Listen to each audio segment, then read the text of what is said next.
देखिए अब हम क्वेश्चन नंबर 3 करने आ रहे हैं। गॉस लॉ से रिलेटेड न्यूमेरिकल है।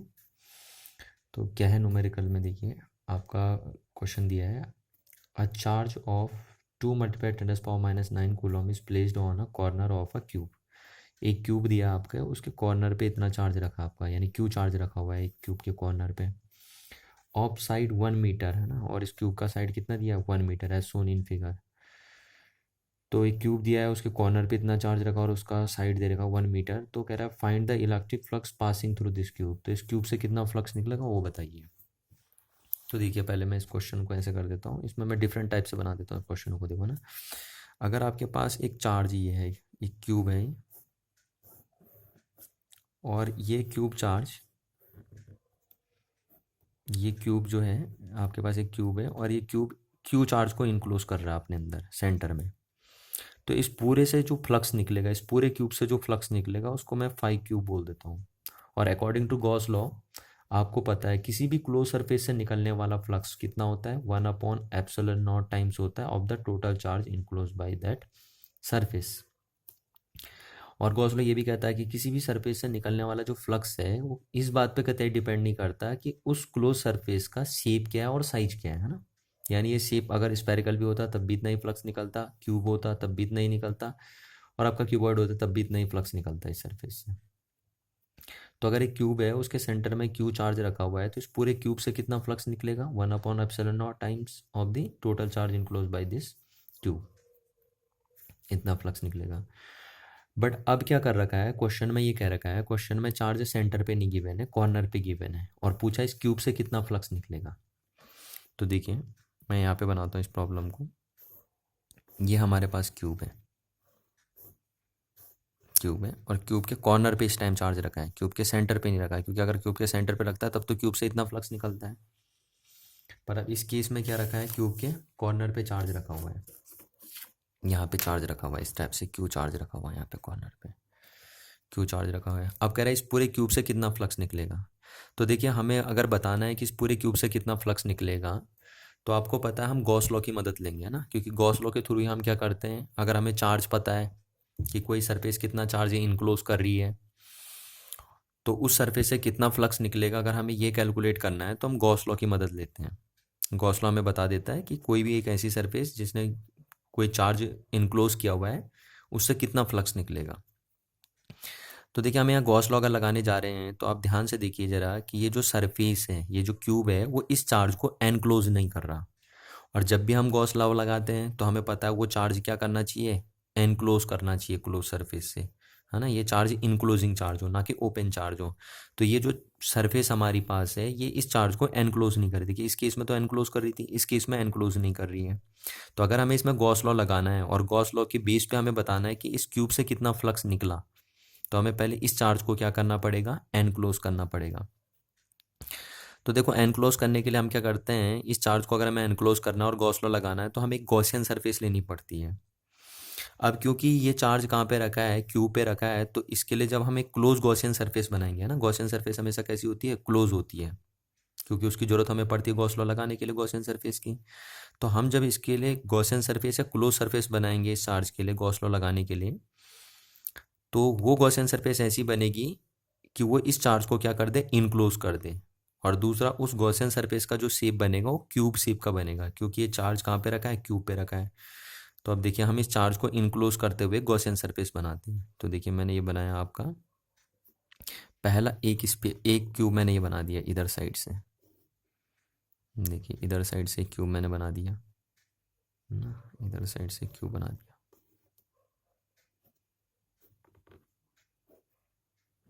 ये देखिए ये क्यूब बन गया आपका। तो ये कहीं ना कहीं ये जो चार्ज है वो इस क्यूब का भी पार्ट है ना, इन दोनों क्यूब का पार्ट है। देखिए दो क्यूब ही हो गए। तीसरा मैंने क्या करा, इसके ऊपर से रख दिया एक क्यूब, इधर से देखिए एक क्यूब ये रख दिया हमने, तीसरा क्यूब हो गया। तो इस क्यूब के साथ भी अटैच है, जो ये ऊपर से आ रहा है, आपने केमिस्ट्री में सॉलिड स्टेट में देखा भी होगा जैसे इस टाइप से, है ना। और चौथा क्यूब मैं ये बना रहा हूँ, देखो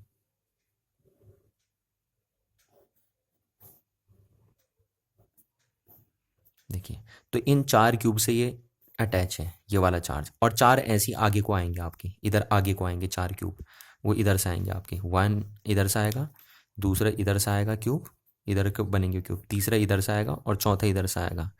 तो टोटल मिला के अगर हम 4 क्यूब ऐसे रखते हैं और 4 क्यूब आगे को रखते हैं तो ये चार्ज क्या हो जाएगा, इनक्लोज हो जाएगा 8 क्यूब से।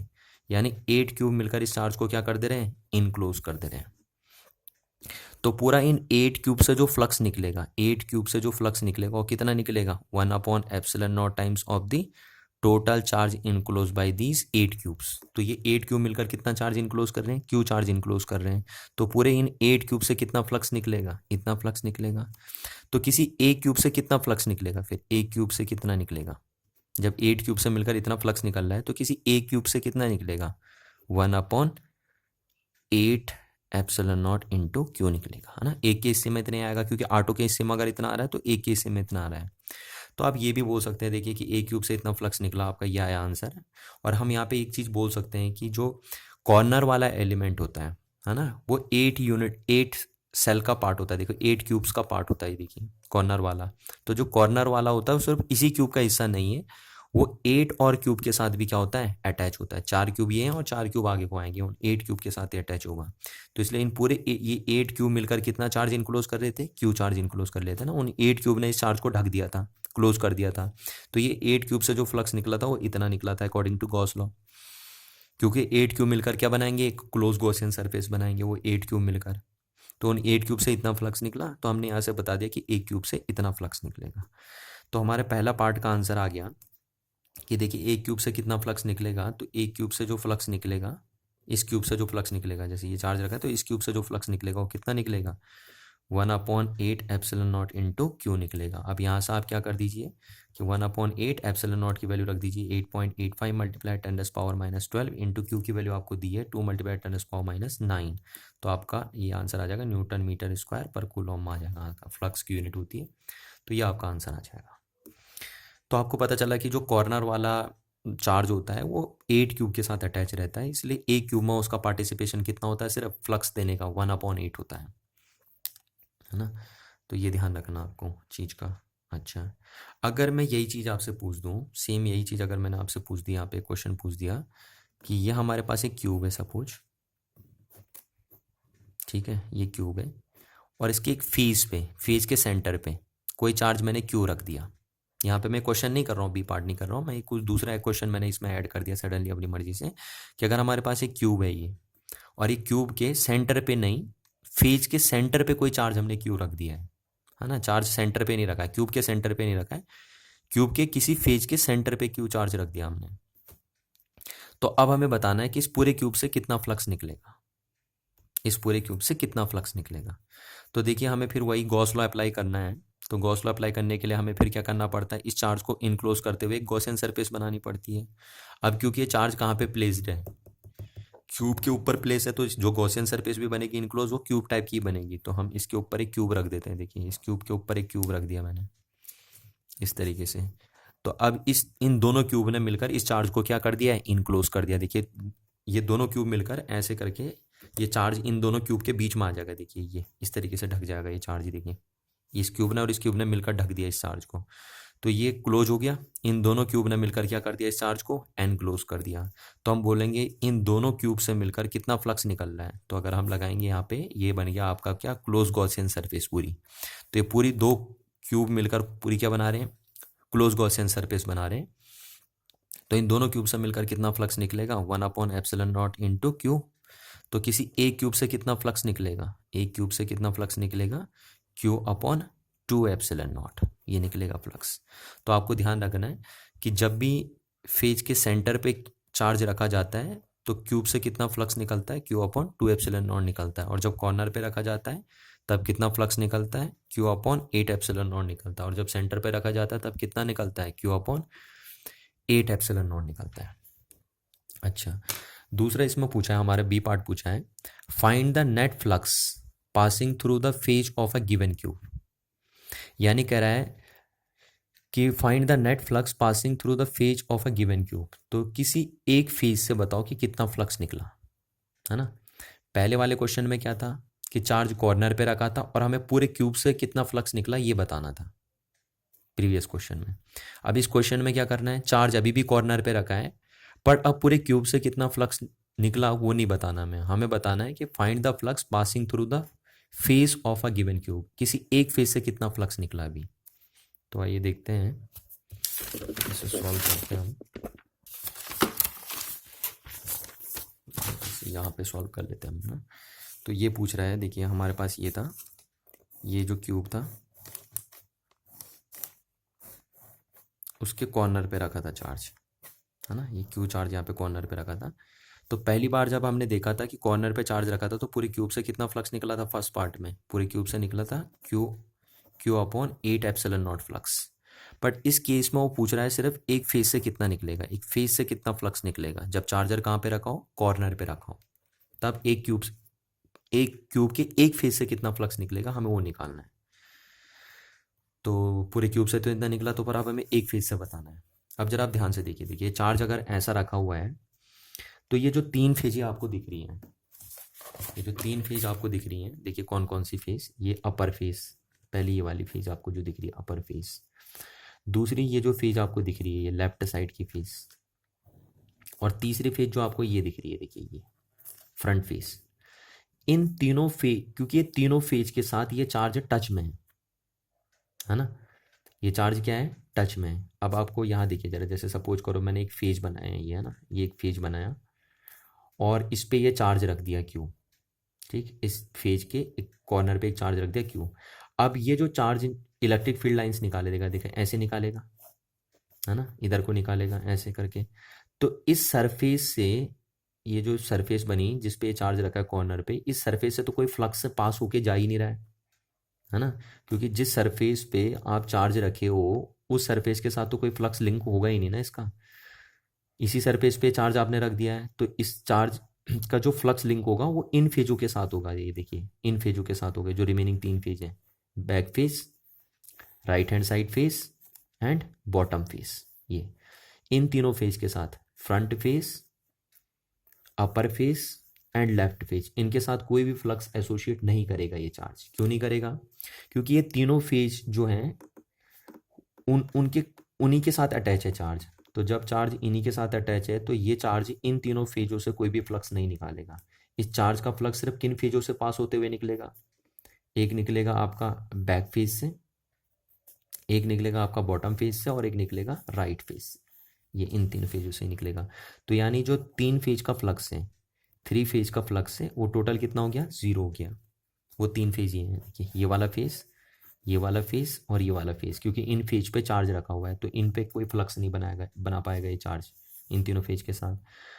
तो यानी तीन ही फेज से फ्लक्स बन पा रहा है, तीन फेज से फ्लक्स बन पा रहा है। और हम बोल रहे पूरे क्यूब से कितना फ्लक्स निकल रहा था, तो पूरे क्यूब से जो फ्लक्स निकल रहा वो ये था, है ना। तो हम बोल सकते हैं कि सिर्फ तीन फेज का फ्लक्स निकल रहा है, क्योंकि पूरे पूरे क्यूब में तीन फेज का फ्लक्स तो जीरो हो जा रहा है।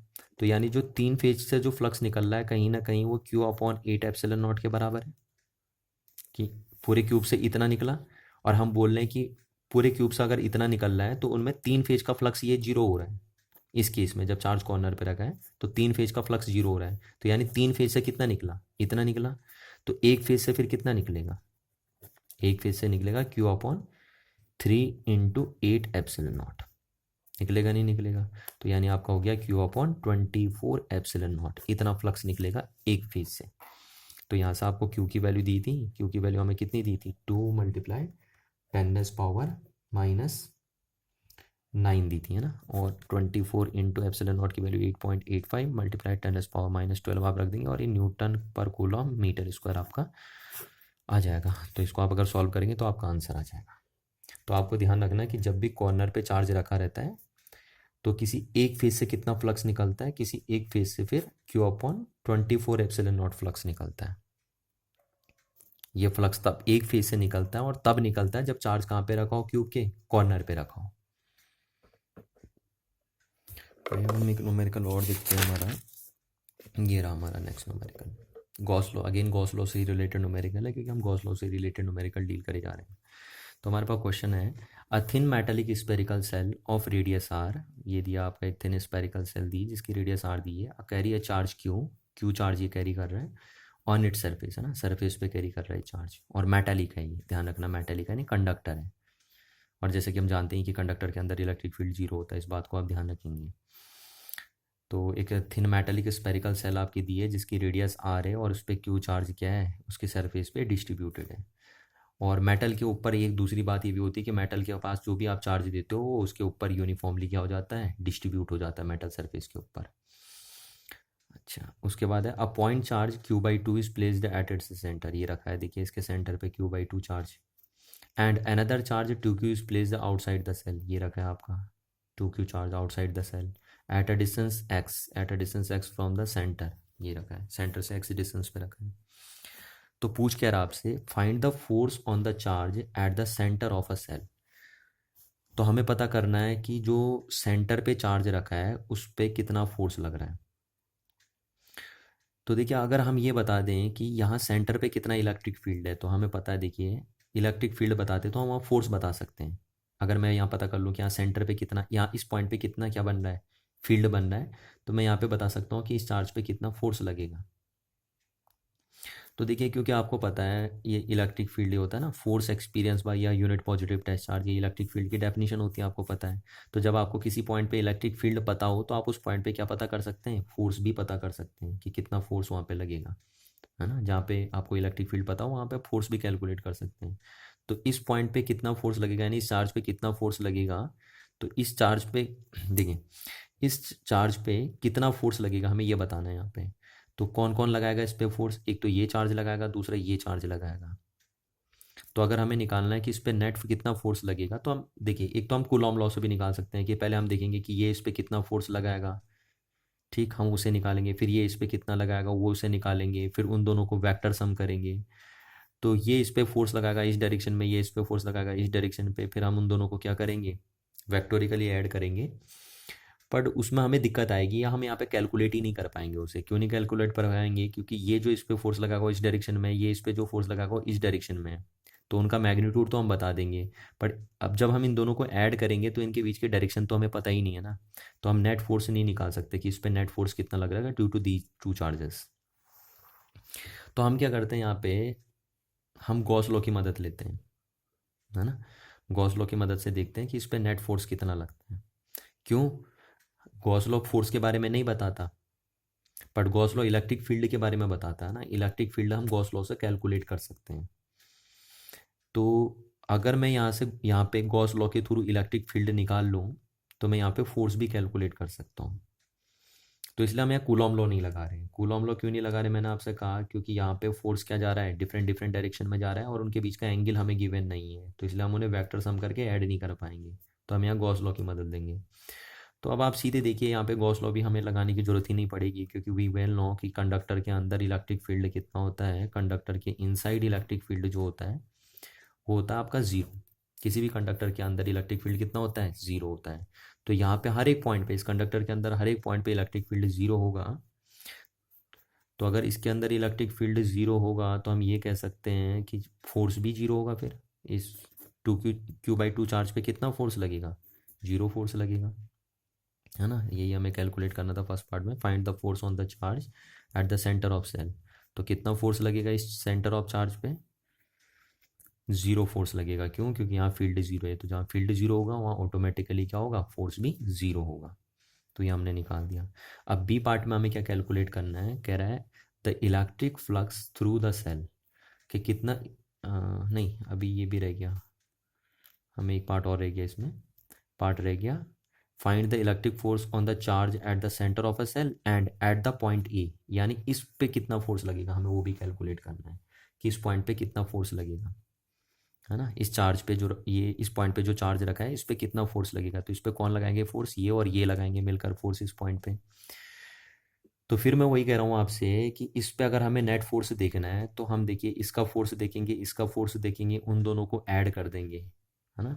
कूलॉम लॉ की जैसे हम करते थे जहाँ पे, पर हम उन्हें ऐड नहीं कर पाएंगे यहाँ पे क्योंकि उन दोनों फोर्स के बीच की डायरेक्शन हमें गिवन नहीं है। तो हम क्या करते हैं यहाँ पे भी again Coulomb law Coulomb law से ना लगा के गॉस लॉ की मदद लेके चलते हैं कि हमें देखना है कि इस चार्ज पे कितना फोर्स लग रहा है नेट। तो हम देख लेते हैं पहले कि इस पॉइंट पे नेट इलेक्ट्रिक फील्ड कितना है। अगर मेरे को पता चल गया कि इस पॉइंट पे नेट इलेक्ट्रिक फील्ड कितना है तो मैं इस पॉइंट पे कितना फोर्स लग रहा है इस चार्ज पे वो कैलकुलेट कर सकता हूँ।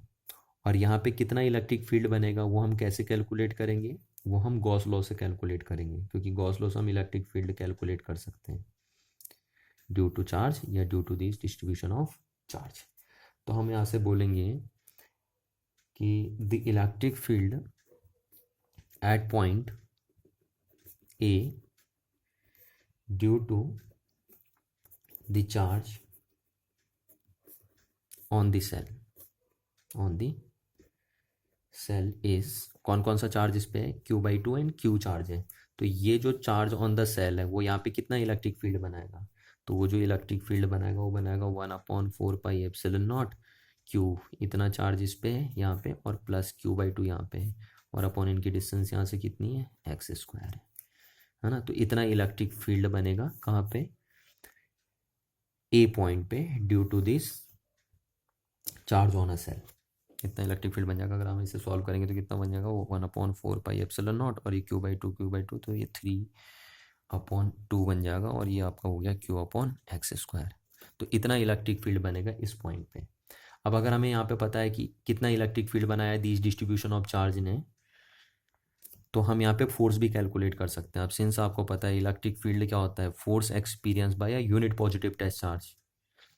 तो अब यहाँ पे टेस्ट किसको कराना है, इसको कराना है, तो यहाँ पे हम लिखेंगे +2Q लिख देंगे। तो यहाँ से F = क्या हो जाएगा, 2Q × E हो जाएगा, और यहाँ से F आपका आ जाएगा 2Q × E कितना हो गया यहाँ पे 1/4πε0 3Q/x² हो गया आपका। तो ये आपका आंसर आ गया फाइनली। तो इतना फोर्स का एक्सपीरियंस होगा इस 2Q चार्ज को, तो यहाँ पे भी हमने गॉस लॉ लगा के कैलकुलेट कर लिया। अब देखते हैं इसका सेकेंड पार्ट। तो देखिए सेकेंड पार्ट में क्या पूछा आपसे, सेकेंड पार्ट में पूछा है the electric flux through a shell. हमें निकालना है कि कितना इलेक्ट्रिक फ्लक्स निकला है इस सेल के से, है ना, सेल से कितना इलेक्ट्रिक फ्लक्स पास होके जा रहा है। तो अगेन हम अगर इसका यहीं पे कर देते हैं सेकेंड पार्ट, आपको पता है किसी भी क्लोज सरफेस से अगर आपको कैलकुलेट करना है कि कितना फ्लक्स निकल रहा है, तो उसकी मैथमेटिकल कैलकुलेशन हम सिर्फ गॉस लॉ से ही कर सकते हैं। मैंने आपको गॉस लॉ की थ्योरी में भी ये बात बताई थी कि गॉस लॉ के थ्रू हम क्या कैलकुलेट कर सकते हैं, electric flux through a close surface. तो देखिए हम गॉस लॉ अप्लाई कर देते हैं, तो वी नो, हम जानते हैं कि गॉस लॉ क्या आपका, अकॉर्डिंग टू गॉस लॉ क्या कहता है आपका गॉस लॉ। देखिए गॉस लॉ कहता है आपका कि the total electric flux through any close surface is 1/ε0 times of the total charge enclose by the surface. तो यहाँ से जो आपका फ्लक्स निकलेगा वो कितना निकलेगा, देखिए कितना चार्ज इनक्लोज किया है इस सरफेस ने, तो चार्ज इनक्लोज कितना हुआ है, सिर्फ Q/2 हुआ है। ये चार्ज इनक्लोज नहीं है, देखिए ये तो सरफेस पे पड़ रहा है ना, ये सिर्फ एनक्लोजिंग चार्ज होता है। जो फ्लक्स होता है किसके बराबर होता है, 1/ε0 times of the total charge enclose by the surface. तो इस सरफेस से कितना फ्लक्स निकलेगा, वो होगा 1/ε0 टाइम्स इंटू इस सरफेस ने कितना चार्ज इनक्लोज किया। तो कितना चार्ज इनक्लोज किया इस सरफेस ने सिर्फ Q/2 चार्ज इनक्लोज किया है। तो इसलिए फाई कितना हो गया आपका, और ये आपका क्या आएगा Q/2ε0 आंसर आ जाएगा। आप वैल्यू रख देंगे दोनों की, तो आपका आंसर आ जाएगा निकल के। ठीक है, आइए अब हम नेक्स्ट न्यूमेरिकल में चलते हैं। ये रहा आपका नेक्स्ट न्यूमेरिकल, क्वेश्चन नंबर 5। देखिए तो क्या दिया इस क्वेश्चन में, इसमें लिखा है इन द फॉलोइंग फिगर, ये जो आपका फॉलोइंग फिगर है, calculate the total flux of the electric field through the surface S1 and S2। यानी हमें बताना है कि इन सरफेस से, पहली वाली सरफेस से और दूसरी वाली सरफेस से कितना इलेक्ट्रिक फ्लक्स निकला है ना। The wire AB is shown here has a linear charge density lambda. ये जो वायर यहाँ पे दिखा रखी है आपकी, इसकी लीनियर चार्ज डेंसिटी आपकी है लैम्डा। ठीक है ना, इसकी लीनियर चार्ज डेंसिटी हमें दी है इस वायर की जो यहाँ पे रखी है, linear charge density lambda. The wire AB है shown here as a linear charge density lambda is given by, और इसकी लीनियर चार्ज डेंसिटी हमने दे रखा है K/x, where x is the distance measured along the wire from the end E। और ये जो कह रहा है यहाँ पे जो x है वो इस एंड से डिस्टेंस है, ये x आपको यहाँ पे दिखा रखा है कि जो x है वो इस एंड से डिस्टेंस हो वायर की, और क्या हम बोल सकते हैं कि कोई एक कांस्टेंट होगा कि, है ना। तो ये लीनियर चार्ज डेंसिटी इस वायर की हमें दी है, और पूछा है कि इस सरफेस से कितना फ्लक्स निकलेगा और इस सरफेस से कितना फ्लक्स निकलेगा, ये हमें कैलकुलेट करना है। तो आइए देखिए हम क्या कैलकुलेट करते हैं। हमें पता होता है कि हमें जब भी फ्लक्स कैलकुलेट करना होता है किसी भी क्लोज सरफेस से, तो हम गॉस लॉ लगाते हैं ना, क्योंकि गॉस लॉ के थ्रू ही हम क्या कैलकुलेट कर पाते हैं कि किसी क्लोज सरफेस से कितना फ्लक्स निकल रहा है, वो कैलकुलेट कर पाते हैं हम। तो हम यहाँ पे भी गॉस लॉ की मदद लेंगे। तो गॉस लॉ हमारा क्या कहता है, देखिए बार बार मैं आपसे कह रहा हूँ कि जो टोटल इलेक्ट्रिक फ्लक्स होता है किसी भी क्लोज सरफेस से, वो 1/ε0 टाइम्स होता है of the total charge enclose by the surface, है ना। पर वो ध्यान रखना, वो सरफेस जब कहाँ रखी हो, वैक्यूम में रखी हो, तभी आप ε0 रखेंगे। अगर मीडियम में रखिए तो फिर आप यहाँ मीडियम की परमिटिविटी रखेंगे। तो ये गॉस लॉ हमारा है।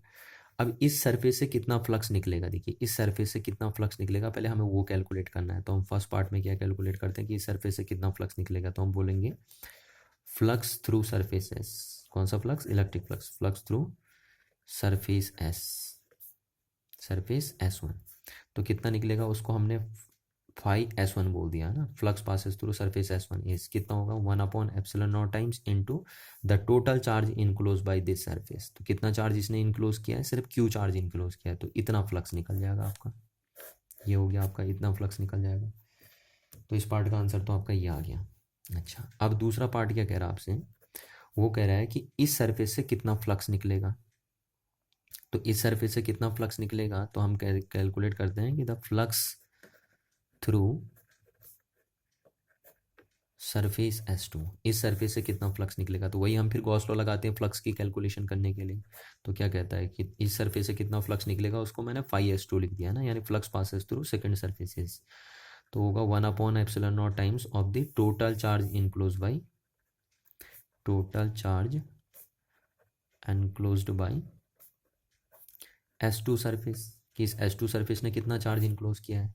तो देखिए क्या है कि पहले वाले क्वेश्चन में तो क्या था कि S1 सरफेस सिर्फ Q चार्ज को इनक्लोज कर रही थी, बट ये दो चार्ज को इनक्लोज कर रही है। देखिए ये जो सरफेस है वो दो चार्ज को इनक्लोज कर रही है, एक तो ये Q चार्ज को इनक्लोज कर रही है, और दूसरा इस रॉड पे जो चार्ज है उसको भी तो ये इनक्लोज कर रही है, क्योंकि ये चार्ज रॉड है आपके पास, है ना। तो उस चार्ज को भी इनक्लोज कर रही है।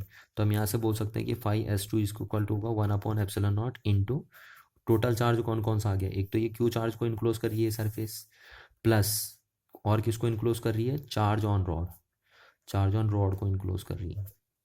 इस रॉड पे कितना चार्ज है। पर अब हमें यहाँ ध्यान रखना है कि हमें रॉड का चार्ज गिवन नहीं है, किस रॉड पे जो चार्ज है, या वायर पे, है ना, ये वायर पे हम बोल सकते हैं कितना चार्ज है, वो हमें गिवन नहीं है। बट इसकी चार्ज डेंसिटी हमें गिवन है। क्या गिवन है, चार्ज डेंसिटी गिवन है। तो हम डेंसिटी की मदद लेके इस पूरी रॉड पे कितना चार्ज है उसे कैलकुलेट कर सकते हैं। तो यहाँ से हम निकालने जाएंगे पहले कि चार्ज ऑन अ रॉड, इस रॉड पे कितना चार्ज होगा, क्योंकि अगर हमें पता चल गया कि इस रॉड पे कितना चार्ज है तो हम flux passes through this surface calculate कर सकते हैं। तो मैं निकालने जा रहा हूँ कि इस रॉड पे कितना चार्ज होगा, है ना। तो पहले मैं देख लेता हूँ, और किसकी मदद से निकालूंगा मैं charge on a rod, density की मदद से निकालूंगा, क्योंकि हमें चार्ज डेंसिटी गिवन है। तो मैं देखता हूँ इसका एक छोटा सा एलिमेंट मैंने ले लिया, सपोज ये dx छोटा सा एलिमेंट है, तो इस पर कितना चार्ज होगा। तो हम बोलते हैं चार्ज ऑन दी एलिमेंट, पहले हम देख लेते हैं कि छोटे से एलिमेंट पे कितना चार्ज होगा, और फिर देन लार्ज के लिए उसे क्या कर देंगे, इंटीग्रेट कर देंगे। तो charge on the element of length dx of the wire EV, इसको मैंने डी क्यू नाम दे दिया कि ये जो वायर है उसका एक छोटा सा एलिमेंट है dx, उस पर कितना चार्ज ले लिया हमने, DQ चार्ज ले लिया। तो उस पे DQ जो चार्ज, इस पे कितना चार्ज होगा, इस छोटे से एलिमेंट पे कितना चार्ज होगा देखो। तो क्योंकि उसकी लेंथ कितनी है dx, और डेंसिटी कितनी है लैम्डा, तो अगर आप डेंसिटी को उसकी लेंथ से मल्टीप्लाई कर देंगे तो उस छोटे से एलिमेंट का चार्ज आपको पता चल जाएगा। तो इतना सा एलिमेंट पे चार्ज है, और लैम्डा की वैल्यू आपको दी है k इंटू एक्स, और इंटू क्या बना आपका dx बन गया, है ना। तो इस छोटे से एलिमेंट पे जिसकी लेंथ dx है उस पर कितना चार्ज हो वो आपने कैलकुलेट कर लिया। किसकी मदद से कैलकुलेट किया, डेंसिटी की मदद से कैलकुलेट किया, क्योंकि आपको पता है लैम्डा क्या होता है, charge on per unit length. तो यूनिट लेंथ में आपको चार्ज पता है कि कितना है, तो अगर आपको dx लेंथ में चार्ज पता करना है तो आप उसको किससे मल्टीप्लाई कर देंगे, डेंसिटी से मल्टीप्लाई कर देंगे। तो dx लेंथ में जो चार्ज हो वो आपको पता चल जाएगा, और वो कितना है, dq है, तो हमने ये निकाल दिया। तो अब अगर टोटल चार्ज हमें निकालना है इस रॉड पे कितना है, तो हम इसे इंटीग्रेट कर देंगे। तो total charge on a wire, total charge on wire या रॉड AB इज कितना हो जाएगा, देखो इसको इंटीग्रेट कर देंगे अगर हम, तो DQ इक्वल्स तो आपका हो जाएगा, देखिए K तो इंटीग्रेट होगा नहीं क्योंकि तो K तो एक कांस्टेंट है, इसका इंटीग्रेशन करेंगे हम, तो x इंटू डी एक्स, और कहाँ से कहाँ तक करेंगे हम इंटीग्रेट, देखिए 0 से l लेंथ तक इंटीग्रेट करेंगे, इसके लेंथ l दी है तो 0 से l लेंथ तक इंटीग्रेट किया तो इससे कैंसिल आउट हो गया आपका, तो आपका बचा q is equals to k, और इसको आप अगर इंटीग्रेट करेंगे तो इसका इंटीग्रेशन कितना आएगा, एक्स स्क्वायर अपॉन 2, है ना, और ये 0 टू l, ये आपको पता होना चाहिए ना, x की power n into D x का फॉर्मूला क्या होता है, x की power n plus one upon n plus one. इस फॉर्मूले के बेस पे x की पावर 1 का इंटीग्रेशन कितना हो गया, एक्स स्क्वायर अपॉन 2, और यहाँ अगर मैं लिमिट चढ़ाता हूँ तो k पहले चढ़ती है अपर लिमिट, तो l स्क्वायर अपॉन 2 माइनस फिर लोअर लिमिट, तो वो 0 हो जाएगी आपकी, तो आपका आया इतना k l स्क्वायर अपॉन 2 आ गया आपका। तो यहाँ पे हम इस वैल्यू को रख देते हैं, तो हमारा फ्लक्स कितना आएगा, 1 upon epsilon not into Q plus total charge on a rod, कितना आया total charge on a rod, के एल स्क्वायर अपॉन 2 आ गया आपका। तो this is a final answer कि इतना फ्लक्स निकलेगा सेकेंड सरफेस से।